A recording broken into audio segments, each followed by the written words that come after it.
She always believed that their love was strong and their marriage honest. But after Daniel Campbell's death, Ruth discovered a truth he never spoke of, a past buried in war, a letter that changed everything, and a search for answers that could rewrite the story they thought they knew. Before we dive into the story, let me know where you're tuning in from today, and if you enjoyed this video, please hit that like button and subscribe for more. Ruth stood in the dimly lit living room, alone with the low hum of the heater breaking the silence. The drapes were half-drawn against the fading afternoon light, and Daniel's favorite armchair remained by the window, empty. Dust motes swirled in the pale beam that crossed the floor. The hush after his passing felt heavier than any silence she had ever known. She pressed a hand against her heart, remembering how not too long ago he would doze off in that chair with a book balanced on his chest. Now everything was still, except for the subtle hum of electrical appliances and the faint ticking of the grandfather clock. She wondered if she would ever learn how to fill that hush. She closed her eyes, sensing that what she had discovered earlier that day, a photograph, a strange code etched into a wooden frame, might change her life forever. She had no idea how deep that mystery ran, nor how much it would alter her understanding of the man she thought she knew. But no one in the family realized how much more there was to discover. It was a little more than a week after Daniel's funeral when Ruth first ventured up into the attic to begin sorting through boxes of old papers. It had been raining that afternoon, a slow, steady drizzle that kept her indoors. Usually, she might have turned on the radio, listened to some gentle music, and busied herself with tidying the house. But there was a restlessness within her, a gnawing sense of duty or longing, that drew her to the attic. Part of it, she supposed, was simple practicality. She needed to sift through Daniel's academic journals, old manuscripts, and the miscellany of objects he'd brought back from his time in the military. Another part of her was searching for something, though she didn't know what. She suspected it might be a last piece of him. An old love letter, a note, something personal that would speak to the life he lived before they ever met. She found the photograph almost by accident. It was inside a box marked Prague, 1983, buried under a stack of old postcards, receipts, and a handful of random tchotchkes. Lifting out the photo carefully, Ruth smiled at the memory it conjured. She and Daniel, newlywed, standing on Charles Bridge, the grand architecture of Prague behind them, the Vltava River shining in the background. In the picture, Ruth's hair is teased into an early 80s style, and her grin is wide but shy. Daniel's arm rests lightly on her shoulder. His face, though slightly turned away from the camera, bears that softly contented expression she had always loved. He was quiet, that man, thoughtful and reserved, though not cold. She remembered how he'd speak 5 or 6 languages with ease, yet remain so reticent about his own feelings. It was part of his charm, and part of the small distance that always existed between them. The weight of the photo frame felt oddly heavy in her hand. At first, she thought it was just made of dense wood, perhaps a solid oak or walnut. But as she studied the back, she realized something else was at play. The frame was deeper than most, and the wood on the back was slightly rougher in one area, as though it had been scratched. Tilting it toward the attic's overhead light, she saw the markings. At first glance, she was puzzled. It looked a bit like coordinates, but the separation of numbers didn't match any geographic code she recognized. It also looked somewhat like a date, but with far too many parts. She set the frame aside and continued rummaging through the box, hoping to find some explanatory note. But all she found were old receipts from a hotel in the Prague city center, a few museum tickets, and the remnants of postcards that had never been sent. None of it explained the numbers. By dinner time, Ruth couldn't stop thinking about the code, if that was indeed what it was. She told herself it was probably nothing, maybe some doodle or an accidental scratch. Yet the groupings seemed intentional, almost precise. She tried not to let her imagination run wild. Still, Daniel had been in military intelligence during the Cold War. She knew that. He had been stationed in Germany, Austria, and other parts of Europe. He had rarely spoken about his missions, though. She told herself that this might be some relic from that time, an old code, or maybe a puzzle he'd planned to use in one of his cryptography lectures at the university. That night, She slept fitfully, dreaming of dark corridors and whispered conversations. She woke around 3 a.m. with a start, remembering that Daniel had once mentioned a friend who specialized in old ciphers. Dr. Evan Sharp, also retired from the university. If anyone would know what these strange numbers were, it would be Evan. The following morning, the rain had let up, replaced by a haze that blanketed the town in muted light. Ruth called Evan, apologizing for the early hour and for bothering him with what might be a silly question. He listened patiently as she read out the series of numbers. She could almost hear him frowning over the phone line when she finished. "That's interesting," he said finally. "You said they were scratched into the wood?" "Yes, on the back of a photo from our honeymoon in Prague." "Ruth, let me take a look at them in person. I have a hunch about something." They arranged to meet at a local cafe later that day.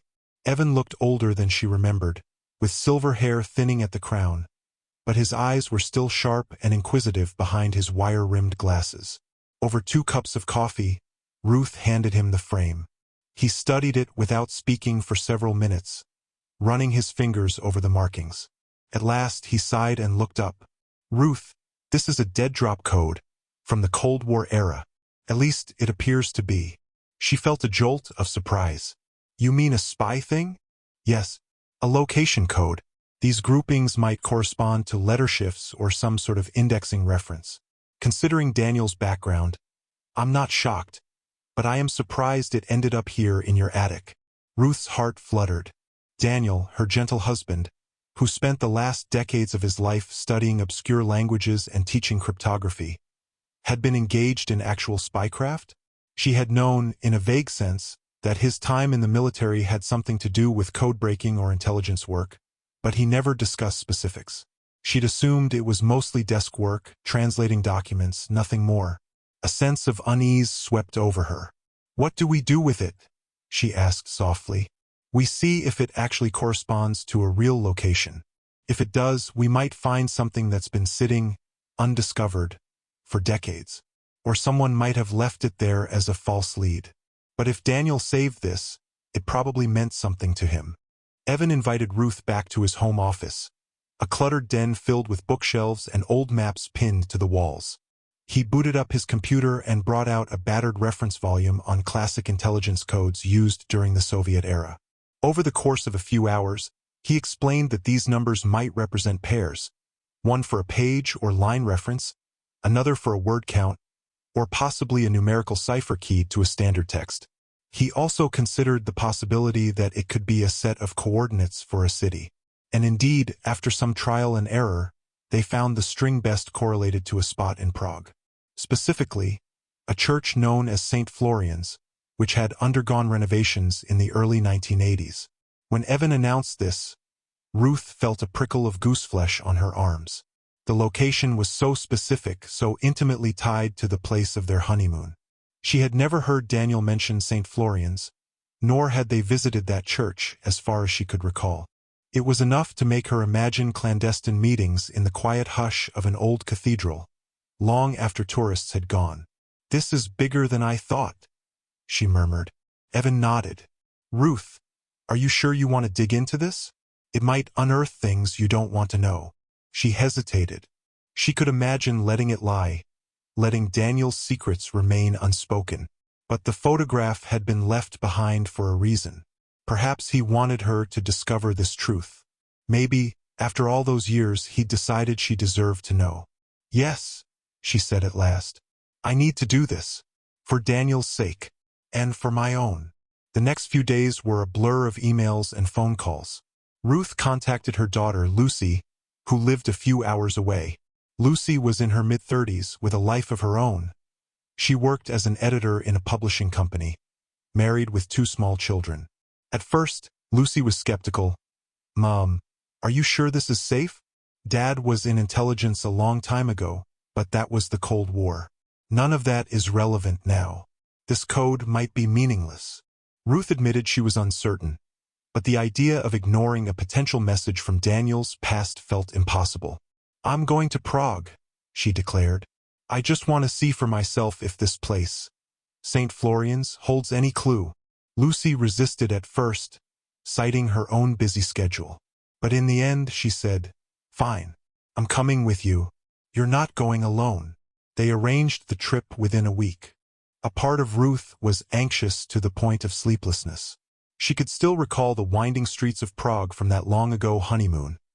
The Baroque facades, the labyrinthine alleys that all seemed to lead to hidden courtyards and antique shops.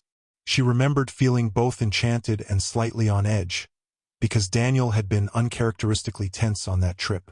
She had attributed it to jet lag and the rush of newlywed excitement, but looking back, maybe it had been something else. Now she had to wonder, had their honeymoon been a cover for something clandestine? Did Daniel's superiors send him there on assignment under the guise of a romantic vacation? Their flight to Prague left on a dreary Tuesday morning. The plane ride felt endless, filled with Lucy's attempts to ask her mother if she was really prepared for whatever they might find. Ruth simply gazed out the window at the drifting clouds and tried to quell the knot of anticipation in her stomach. She kept telling herself that this was merely a loose end, some old spy nonsense from decades ago. Surely no one was still interested in such trifles. Prague greeted them with a crisp chill and a sky of pale autumn sunshine.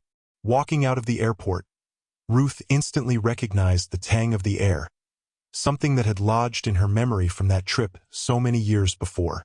She closed her eyes, letting the swirl of foreign conversation wash over her. Lucy called them a taxi, and within an hour they were standing near the historic center, gazing at the city's mix of old and new, cobblestone streets and modern shops, centuries-old spires and bright trams rattling by. The city had changed in many ways, yet still it felt like stepping into that old photograph. They found a modest hotel near the Vltava River, not too far from Charles Bridge. Lucy teased that her mother seemed drawn to that particular part of town. Sentimental, are we? Ruth couldn't deny that part of her wanted to revisit the spots from her honeymoon, maybe glimpse the ghosts of herself and Daniel as they'd once been. But she had a mission, too. By late afternoon, they had navigated the winding lanes and arrived at St. Florian's. The old church stood a bit removed from the major tourist areas, a quiet structure with stone walls gone dark from age and weather. A sign on the gate indicated that the place had indeed been closed for renovation in the 1980s. Now it functioned as a community center hosting occasional concerts and youth activities.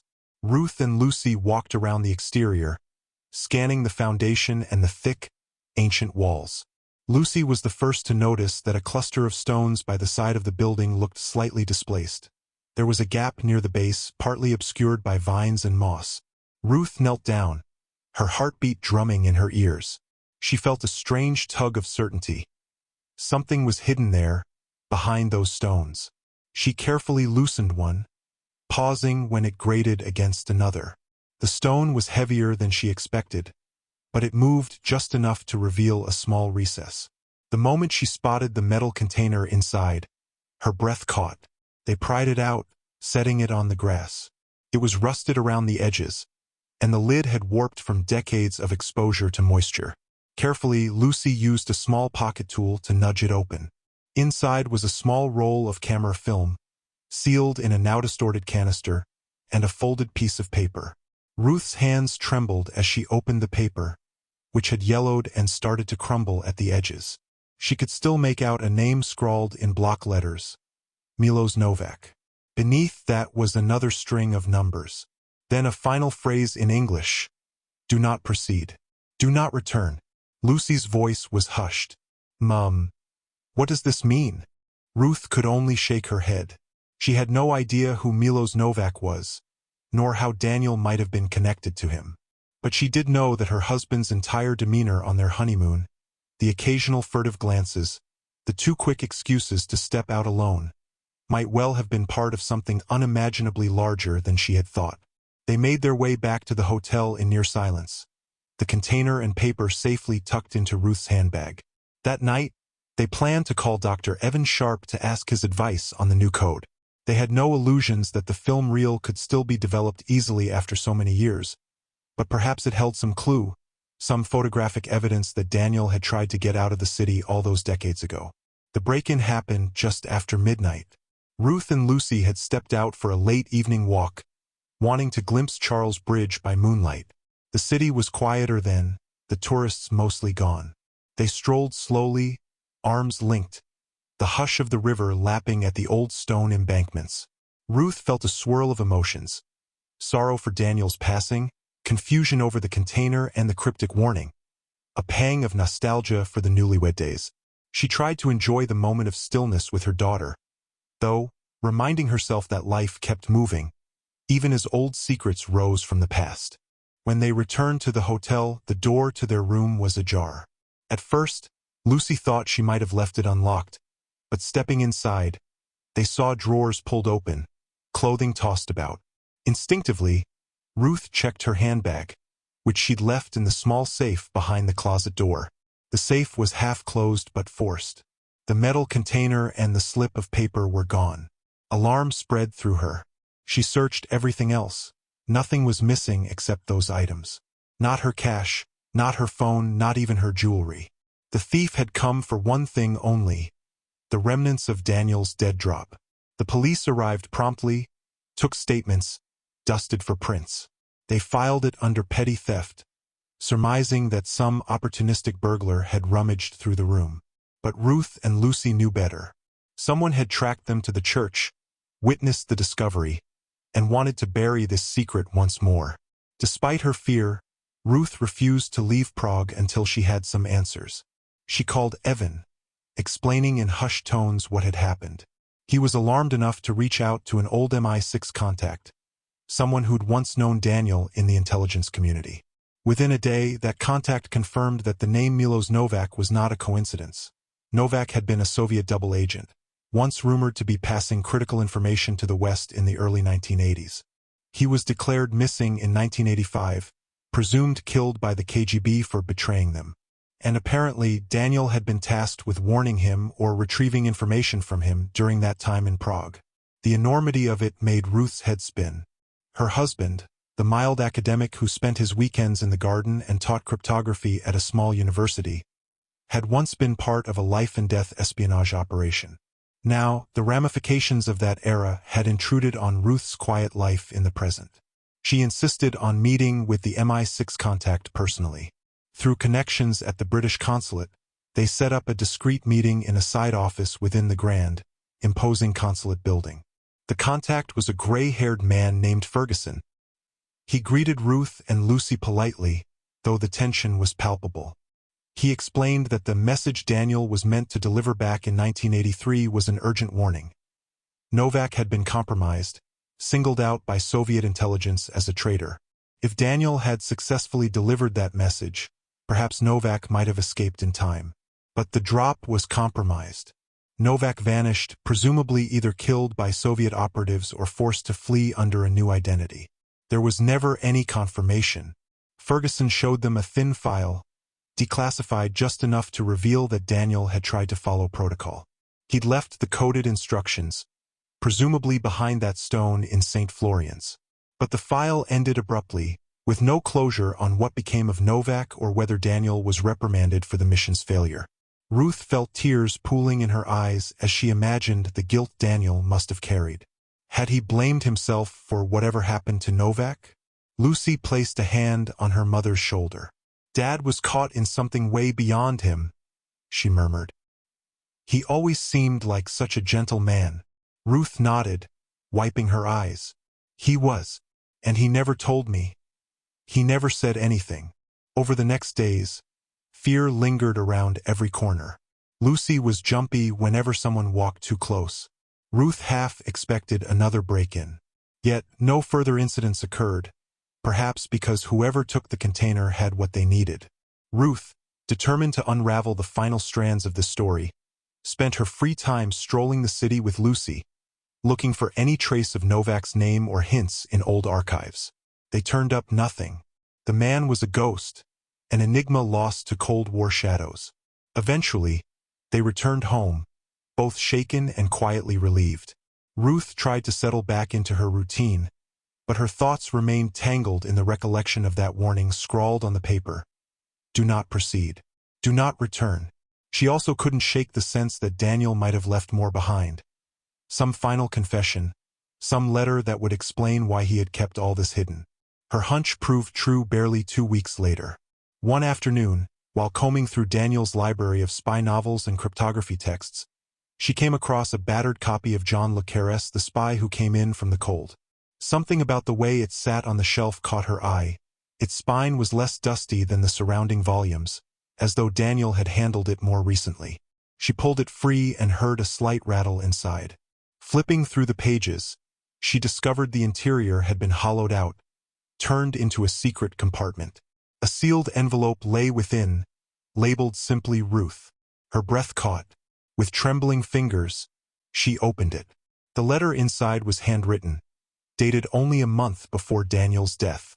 He spoke of the honeymoon in Prague, how he'd been assigned to place that coded message for Novak during what was supposed to be a purely personal trip.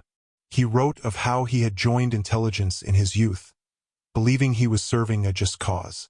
How the reality of espionage had left him feeling used, uncertain, a pawn in a larger game. He admitted that his mission had failed. He never got confirmation that Novak received the warning. The guilt weighed on him for years. But the letter also revealed a deeper sorrow. Daniel confessed he had felt manipulated into choosing that particular time for the mission. By accepting the assignment during their honeymoon, he feared he had betrayed Ruth's trust. And yet, the moment he married her, everything changed in his heart. He wanted a normal life, to be free of secrets.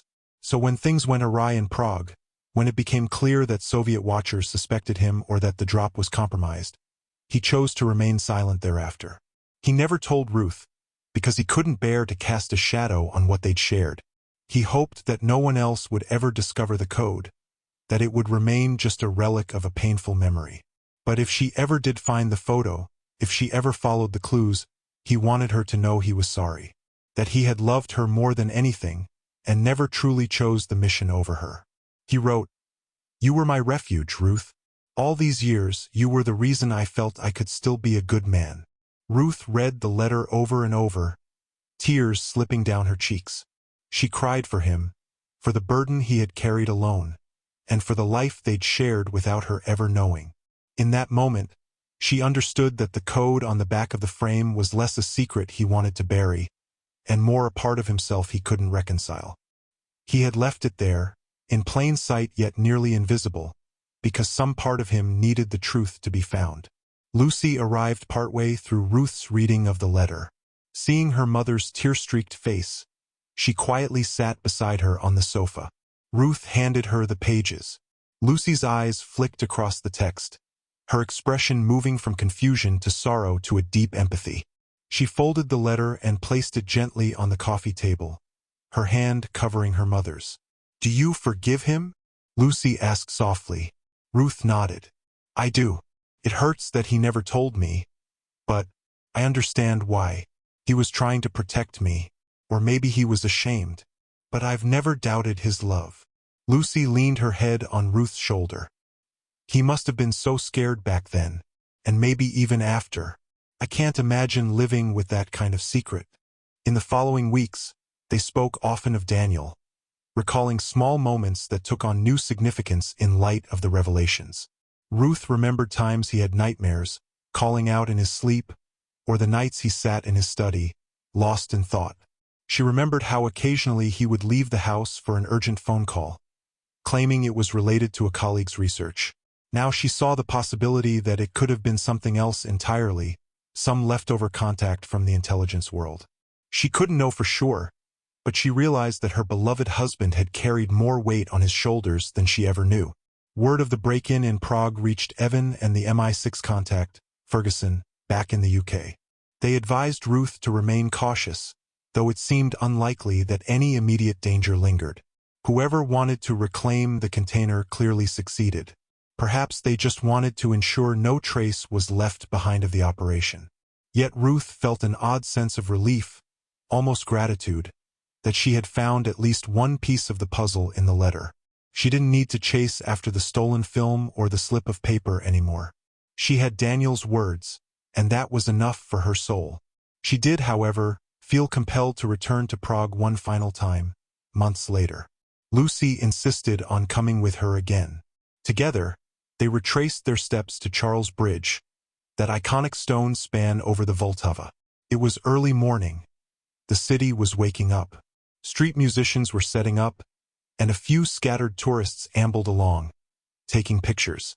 Ruth had brought with her both the photograph and Daniel's letter. Standing there on the bridge, she gazed at the water's calm surface and remembered the day the photo was taken. How young she had been, how untested by life. Daniel's hand had rested on her shoulder, and she'd felt a comforting warmth there, never guessing that behind his gentle smile, he was balancing a clandestine mission. She took out the letter one last time, reading Daniel's words about forgiveness and truth. She closed her eyes, letting the breeze brush her cheeks, imagining him by her side. Then she slipped the old photograph from its envelope. She held it gently in her hands for a moment, kissed Daniel's image, and then let it drop into the river below, watching it float away on the current. Lucy stood beside her, quietly holding her arm. They stayed there until the photo was out of sight. Ruth whispered goodbye to a part of her life that she no longer needed to fear or resent. Daniel had been many things. A husband, a scholar, a spy, a flawed man who tried to do the right thing. She would not let the burden of his secret overshadow the love they shared. It was time to let go.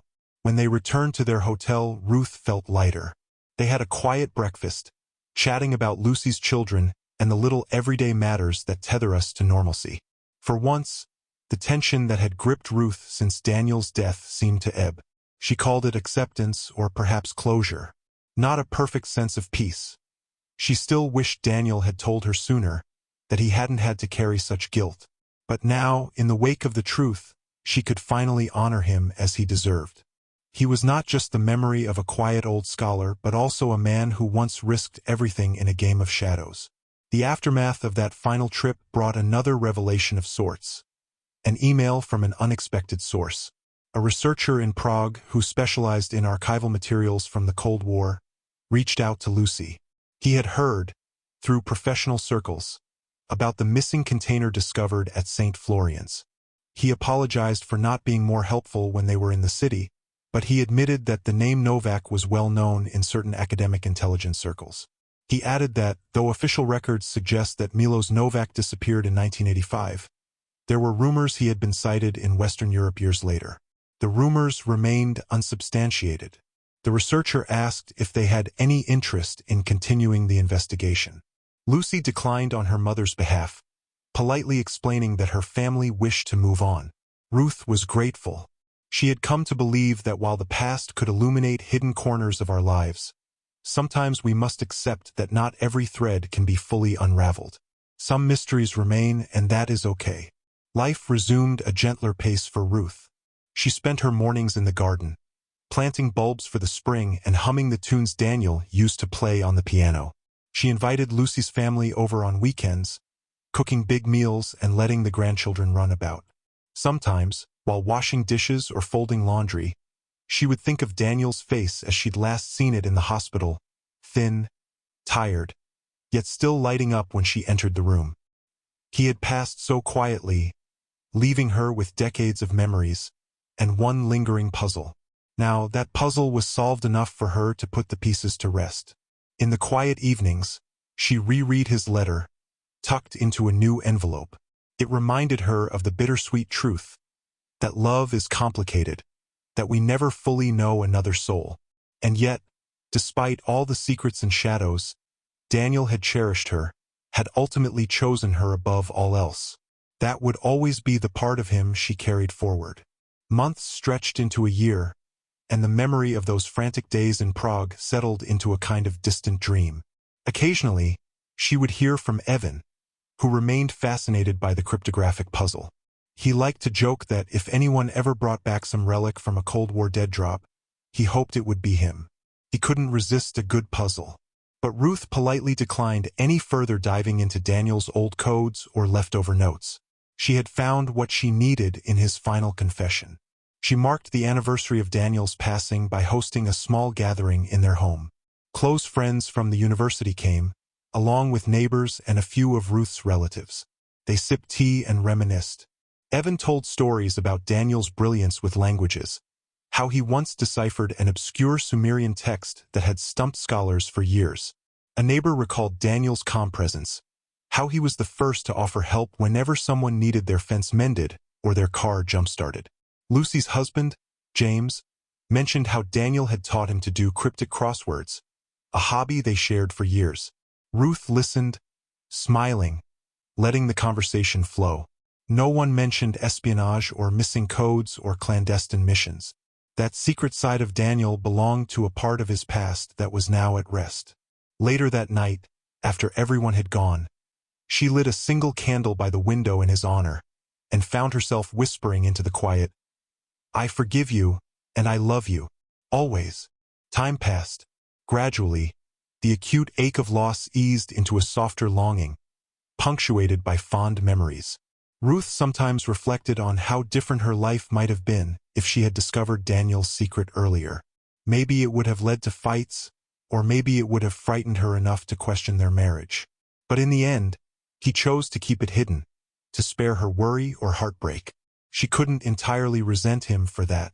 Some truths are too heavy to share, and some burdens can only be lifted by time and perspective.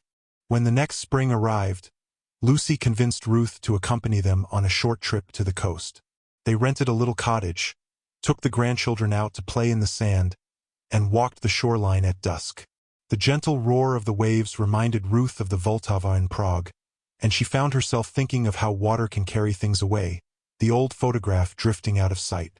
She thought of how Daniel had slipped out of her life, too, in a quiet tide of illness and regrets. But just like the waves, memory eventually brings a sense of renewal. One evening by the sea, Lucy asked, "Do you ever regret going to Prague? After the break-in and everything?" Ruth replied with a measured calm. "No, I don't. I needed to see it for myself. I needed to lay that ghost to rest. Yes, it was terrifying when someone broke into our room, but it showed me that Daniel's life was more complicated than I realized. And that knowledge, oddly enough, let me appreciate him more fully." Lucy smiled softly. "I think he'd be relieved you discovered the truth. He never wanted secrets to hurt you." Ruth nodded, gazing at the horizon. He just couldn't see another way out.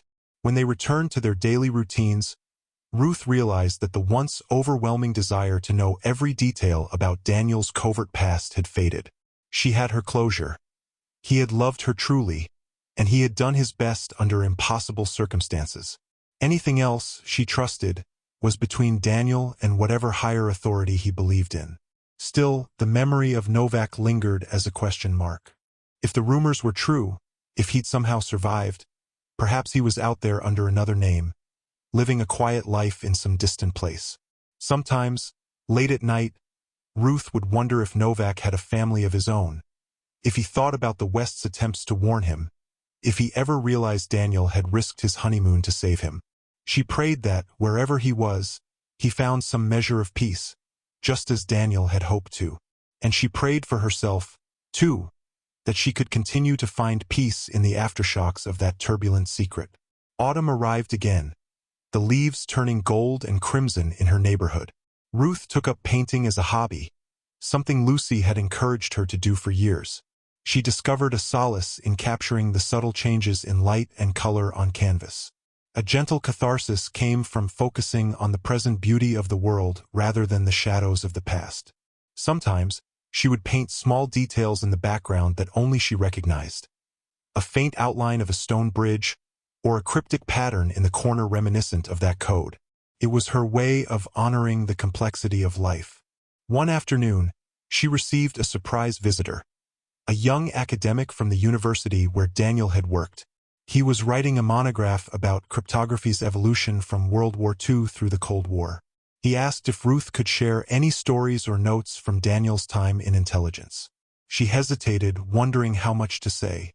In the end, she explained only the broad strokes, that Daniel had served in Europe during the Cold War, that he specialized in ciphers, and that the nature of his work was often classified.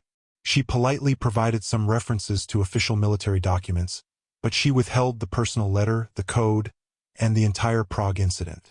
As the academic left, she felt a pang of mixed pride and protectiveness. Daniel's story was bigger than official records. It was also, in many ways, hers to keep. As the second anniversary of Daniel's death approached, Ruth found herself drawn to the old trunk of mementos she once kept sealed. She opened it and sifted through photographs from their wedding day, postcards Daniel sent her from postings in Germany, small souvenirs from each city they'd visited together. She realized how many chapters of her life had been overshadowed by the extraordinary discovery of his spy past. But even so, these photos and trinkets testified to decades of shared laughter, small joys, everyday routines that formed the tapestry of their marriage. She felt gratitude for that tapestry. It was real, tangible, far more powerful than the secrets that once threatened to unravel her sense of him. In time, Lucy gave birth to her third child, a girl. They named her Daniela, in a gentle tribute. Holding little Daniela in her arms, Ruth couldn't help but think that the future was bright and unwritten. The child would grow up hearing only the wonderful stories about her grandfather, a kind, intelligent man who served his country and loved his family deeply. Perhaps one day, when Daniela was older, Ruth might hint at the complexities that lay beneath that surface. But for now, the baby cooed happily in her grandmother's arms, oblivious to any burdens of history. On a crisp winter's afternoon, with the sky streaked by pale sunlight, Ruth decided to revisit Daniel's study. She placed the letter back inside the hollowed-out book, as though returning it to its rightful place. Perhaps it was a sentimental gesture, but she felt it symbolized how she was integrating this knowledge into the broader story of his life. She didn't need to hide it anymore, nor did she need to broadcast it to the world. It was a piece of him just like all the other pieces, and it would remain safe in their home. Later that evening, she put on one of Daniel's favorite classical records, a medley of Bach concertos, and let the music fill the living room. She sat in his armchair and allowed herself to feel his presence in the familiar notes. For the first time since discovering the code, she felt a serene acceptance wash over her. Daniel had not only been shaped by war and duty, but also by love and the day-to-day devotion of married life. That was the Daniel she had known best, and that was the Daniel who had penned his final plea for forgiveness. She resolved to love him for all that he was, secrets and all. One last item remained, the battered, empty photo frame that started it all. She had brought it home from the attic and set it aside on a table in her bedroom. Sometimes, she picked it up, running her fingers over the faint scratches where the code had once been. Now, those numbers were etched into her memory, but the original markings had worn away slightly from her efforts to examine them. She contemplated what to do with it. Should she throw it away, or keep it as a relic? Eventually, she decided to place a new photo in it. The one she and Lucy took on their second trip to Prague, standing on Charles Bridge, smiling despite the swirling uncertainties that had led them there. She pressed that photo in carefully, then set the frame on her nightstand. Each morning, waking up, she would see her daughter's arm around her and remember how love, in all its forms, had guided her through even the darkest revelations. In the months that followed, she and Lucy continued to grow closer. Lucy had once been slightly distant, caught up in her own hectic life. But now, having traveled through that storm together, they spoke more often, shared more confidences. Lucy appreciated her mother's resilience, and Ruth admired Lucy's determination to protect and support her. They also found that secrets had a way of making them value honesty and openness all the more. One day, Lucy confided that she had begun writing a personal essay about their experiences in Prague, stripping away the dangerous details and presenting it as a reflection on mother-daughter bonding and the complexities of inherited family stories. She wondered if her mother would mind. Ruth smiled and encouraged her, saying that if Lucy felt called to capture some of the emotional truths without betraying any sensitive details, she should go ahead. "It might help you process everything," Ruth said gently, "and it might help others realize that beneath every seemingly ordinary life, there can be extraordinary secrets." By the time the third anniversary of Daniel's death approached, Ruth felt a measure of calm she hadn't known in years. She had found her way through the labyrinth of the past, emerging with both knowledge and acceptance. The code in the frame was no longer a haunting cipher but rather a chapter of her life she had read, understood, and put back on the shelf. She never learned exactly who broke into their hotel room or why, but she imagined it was a leftover agent or a hired hand with vested interest in burying old intelligence. Perhaps they succeeded, but they couldn't erase the truths etched into Daniel's final letter or into Ruth's heart. She kept in occasional contact with Ferguson, the MI6 man, who reported that no new leads surfaced regarding Novak. She found herself oddly relieved. A part of her had once wanted to know if Novak survived, to feel that Daniel's mission hadn't been for naught. But she had come to peace with uncertainty. Sometimes, stories remain incomplete, no matter how fervently we seek a tidy resolution. One evening, while leafing through an old photo album from the earliest days of her and Daniel's marriage, Ruth paused at a candid shot. Daniel kneeling by a row of roses in their first garden, smiling shyly. She remembered that was the summer he first taught her about ciphers just for fun. He'd shown her how to use a Caesar shift to encode secret messages. In that memory, there was no sense of espionage or looming danger. It was just a playful moment between two people in love. She realized that if she had known then what she knew now, she might have been paralyzed by fear for him or resentment. Instead, she had been blissfully unaware, forging a life that included dinners with friends, quiet nights reading, small jokes shared across the table. She wouldn't trade that innocence for anything. On a soft, warm day in early summer, she decided to make one final symbolic gesture. She took the letter from the hollow book, placed it in a new envelope, and labeled it to be opened in love, not fear. Then she placed it in her personal desk drawer, where Lucy would surely find it someday, if she ever had reason to. Ruth hoped it would bring Lucy the same sense of reconciliation and healing it had brought her.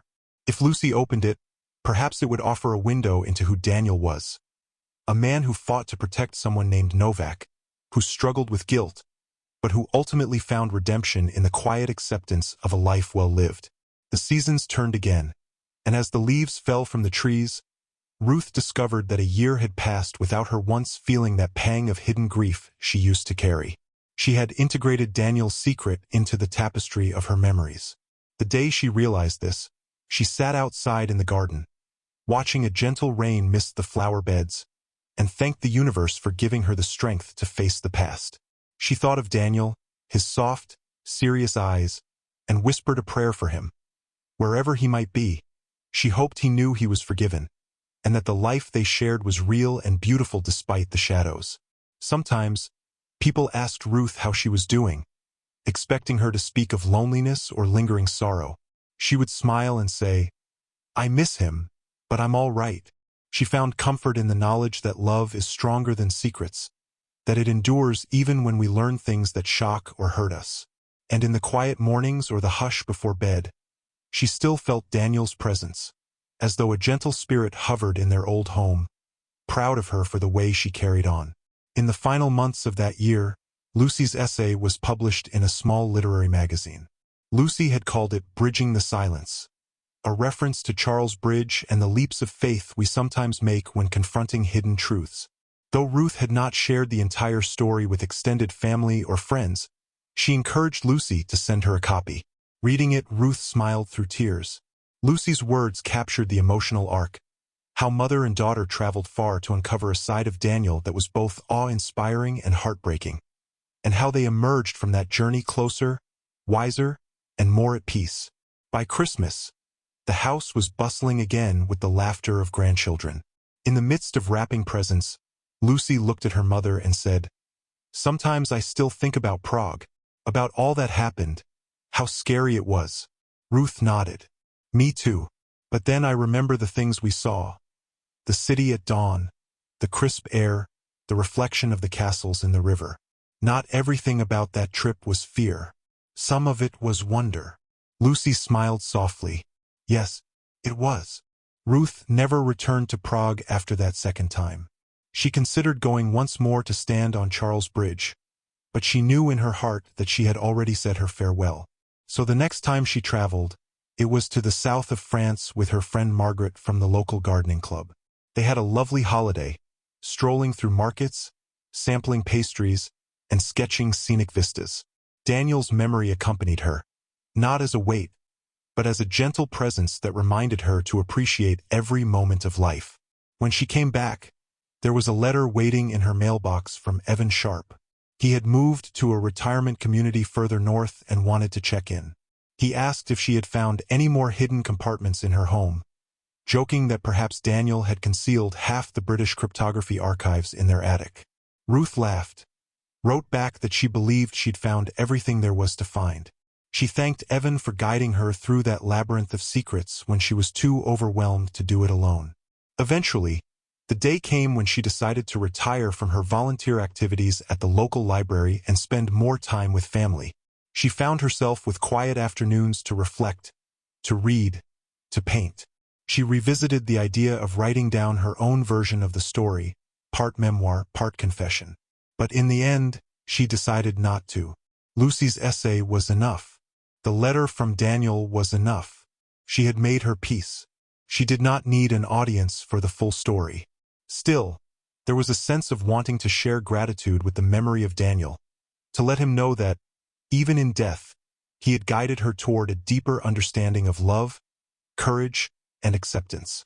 Sometimes, after dinner, she would wander to the living room where his old armchair stood. She would gaze at it and whisper, "Thank you, Daniel, for all of it." She couldn't say exactly when, but at some point in that progression of seasons, she felt a subtle shift, a final release of sorrow that had accompanied her since the day she found the code. She discovered that she could think of Daniel without the pang of regret or the nagging question of, "Why didn't he tell me?" Instead, she remembered him with affection, recalling how he'd stroke her hair when she came home tired, how he'd amuse their daughter with silly phrases in Mandarin or Czech. These memories now stood at the forefront, overshadowing the hush of secrets, uniting them in a quiet, abiding bond. And so, years later, Ruth made a final trip to Charles Bridge, though not in person but in her mind. Sitting in her garden, listening to the breeze rustle through the leaves, she closed her eyes and envisioned the stone walkway, the statues peering silently over the river, the sunlight glinting off the water. In her imagination, she walked there with Daniel's hand on her shoulder, the tension gone from his face. She let him go in that place where memory and acceptance merged. And in that gentle letting go, she felt free. Thank you for watching to the end. If you found this story meaningful, please like and subscribe for more. See you next time.